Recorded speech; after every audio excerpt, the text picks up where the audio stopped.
সম্মানিত ভাই এবং বোনেরা, এবারে আমরা শুনবো causes that make fasting null and void. যারা পরে যুক্ত হয়েছেন তাদের জ্ঞাতার্থে বলছি, আমি আধা ঘন্টা আলোচনা করে নিচ্ছি মাসআলা মাসাইল নিয়ে। আলোচনার পরে ইনশাআল্লাহ আপনাদের প্রশ্নের উত্তর দিব, একটু ধৈর্য ধরুন। দ্বিতীয় পয়েন্টটি হচ্ছে causes that make fasting null and void. কি কাজ করলে আপনার রোজা ভেঙে যাবে? অনেক প্রশ্ন আমার পেজে আসে, আসলে সুযোগ হয় না এগুলোর উত্তর টাইপ করে দেওয়ার। অনেকে জিজ্ঞেস করেন যে এটা করলে রোজা ভাঙবে কিনা, আমি এই পরিস্থিতিতে পড়েছি, রোজা আছে না নাই। তো আমরা এখন শুনবো যে কি করলে আপনার রোজা ভাঙবে। আসলে রোজা বা সিয়ামের সংজ্ঞার দিকে তাকালেই কিন্তু আমরা বুঝে ফেলি কি কাজ করলে আপনার রোজা ভেঙে যাবে। রোজা বা সিয়ামের সংজ্ঞা হচ্ছে আসসাওমু হুয়াল ইমসাক আনিল আকলি ওয়াশ শুরবি ওয়াল জিমাই মিন তুলুইল ফাজরি ইলা গুরুবিশ শামসি মা আন-নিয়া।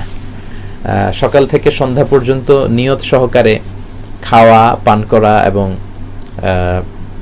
স্ত্রীর সাথে অন্তরঙ্গ মেলামেশা থেকে বেঁচে থাকার নামই হচ্ছে সিয়াম। তো এই সংজ্ঞার ভিত্তিতে আমরা বুঝতে পারি যে আপনি যদি ইচ্ছা করে খান, ইফ ইউ ইট ইন্টেনশনালি, ইচ্ছা করে যদি কিছু খান আপনার রোজা ভেঙে যাবে। ইচ্ছা করে যদি কিছু পান করেন, দ্বিতীয়ত আপনার রোজা ভেঙে যাবে। এবং আপনি যদি ইচ্ছা করে ফিজিক্যাল ইন্টারকোর্স করেন, হাজব্যান্ড ওয়াইফ যদি দিনের বেলা ফিজিক্যাল ইন্টারকোর্স করে রমাদানে এবং এতে যদি তাদের সিমেন আউট হয়, বীর্যপাত হয়, তাহলে রোজা ভেঙে যাবে। 4 নম্বরে ভমিটিং ইন্টেনশনালি, ইচ্ছাকৃত যদি কেউ বমি করেন, খেয়াল রাখবেন ইচ্ছা করে যদি কেউ বমি করেন তাহলে কিন্তু আপনার রোজা ভেঙে যাবে। 5 নম্বর হচ্ছে আল ইস্তিমনা, মানে হচ্ছে মাস্টারবেশন, বাংলায় যেটাকে বলে হস্তমৈথুন।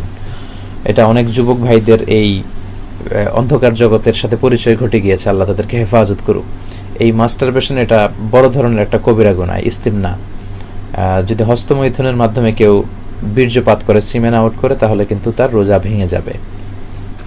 6 নম্বর হচ্ছে আল হিজামা, কাপিং, শিঙ্গা লাগানো। শিঙ্গা লাগানো সুন্নত, বিষ্ণু ইসলাম শিঙ্গা লাগাতেন। শিঙ্গা হচ্ছে এক ধরনের কাপ লাগানো, যেটা দেহে লাগালে দেহের পচা রক্ত, দূষিত রক্ত বের হয়ে যায়, আপনার দেহের যে পেইন, ব্যথাগুলো ভালো হয়ে যাবে আর কি। তো এতে অনেক পরিমাণ রক্ত বের হয়। চায়ের কাপের কাপ পরিমাণ যদি রক্ত দেহ থেকে বের হয়ে যায় তাহলে আপনার রোজা ভেঙে যাবে। সর্বশেষ হচ্ছে স্মোকিং।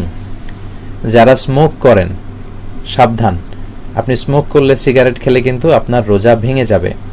অবশ্যই রোজা অবস্থায় কিন্তু আপনি স্মোকিং করতে পারবেন না, তাহলে আপনার রোজা ভেঙে যাবে। তো এই 7টি কাজ যদি আপনারা করেন ইন্টেনশনালি, ইচ্ছাকৃত, তাহলে কিন্তু আপনার রোজা ভেঙে যাবে।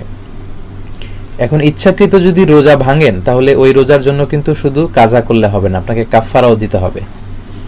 কাফফারা কি?